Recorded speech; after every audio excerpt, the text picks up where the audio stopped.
ലോകകപ്പ് ഫുട്ബോളിൽ മൊറോക്കോ ക്വാർട്ടറിൽ ആതിഥേയരായ കാനഡയെ എതിരില്ലാതെ 3 ഗോളുകൾക്കാണ് മൊറോക്കോ പരാജയപ്പെടുത്തിയത്. അസേദീൻ ഔനാഹിയുടെ ഇരട്ട ഗോൾ മികവിലാണ് മൊറോക്കോയുടെ ജയം. ഖത്തർ ലോകകപ്പിൽ സെമിഫൈനൽ വരെ എത്തി ലോകത്തെ അത്ഭുതപ്പെടുത്തിയ മൊറോക്കോ ഇതാ 2026 ലോകകപ്പിലും തങ്ങളുടെ സ്വപ്നക്കുതിപ്പ് തുടരുകയാണ്. ആതിഥേയ രാജ്യങ്ങളിലൊന്നായ കാനഡയെ തകർത്തുവിട്ടാണ് മൊറോക്കോ ലോകകപ്പിന്റെ ക്വാർട്ടർ ഫൈനലിലേക്ക് ആധികാരികമായി യോഗ്യത നേടിയത്. ഹ്യൂസ്റ്റൺ സ്റ്റേഡിയത്തിൽ നടന്ന പ്രീ ക്വാർട്ടർ പോരാട്ടത്തിൽ 3 ഗോളുകൾക്കായിരുന്നു മൊറോക്കോയുടെ വിജയം. മത്സരത്തിന്റെ തുടക്കം മുതൽ ഒടുക്കം വരെ മികച്ച കളി പുറത്തെടുത്ത മൊറോക്കോയ്ക്ക് വേണ്ടി മധ്യനിര താരം അസദീൻ ഒനാഹി ഇരട്ട ഗോളുകൾ നേടി തിളങ്ങി.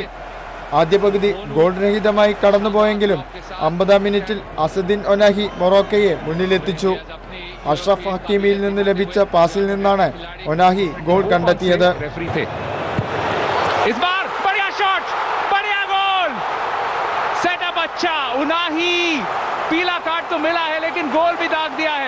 ഗോൾ മടക്കാനായി കാനഡ ശക്തമായ സമ്മർദ്ദം ചെലുത്തുന്നതിനിടെയാണ് മൊറോക്കോ തങ്ങളുടെ 2ാം ഗോൾ കണ്ടെത്തുന്നത്. 82-ാം മിനിറ്റിൽ ലഭിച്ച കൗണ്ടർ അറ്റാക്ക് കലാശിച്ചത് മൊറോക്കോയുടെ 2ാം ഗോളിലായിരുന്നു. ആദ്യ ഗോൾ നേടിയ ഒനാഹി തന്നെയായിരുന്നു 2ാം ഗോളും നേടിയത്.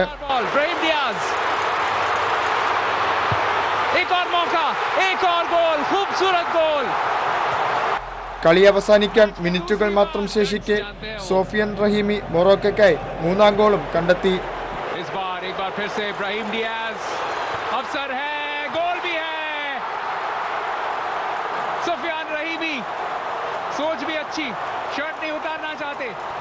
കഴിഞ്ഞ ലോകകപ്പിലെ സെമിഫൈനൽ നേട്ടം ഒരു അവിചാരിത സംഭവമല്ലെന്നും തങ്ങൾ ലോക ഫുട്ബോളിലെ പുതിയ വൻ ശക്തികളാണെന്നും തെളിയിക്കുന്നതാണ് 2026 മൊറോക്കോയുടെ ഈ കുതിപ്പ്. Welcome desk Kairali news.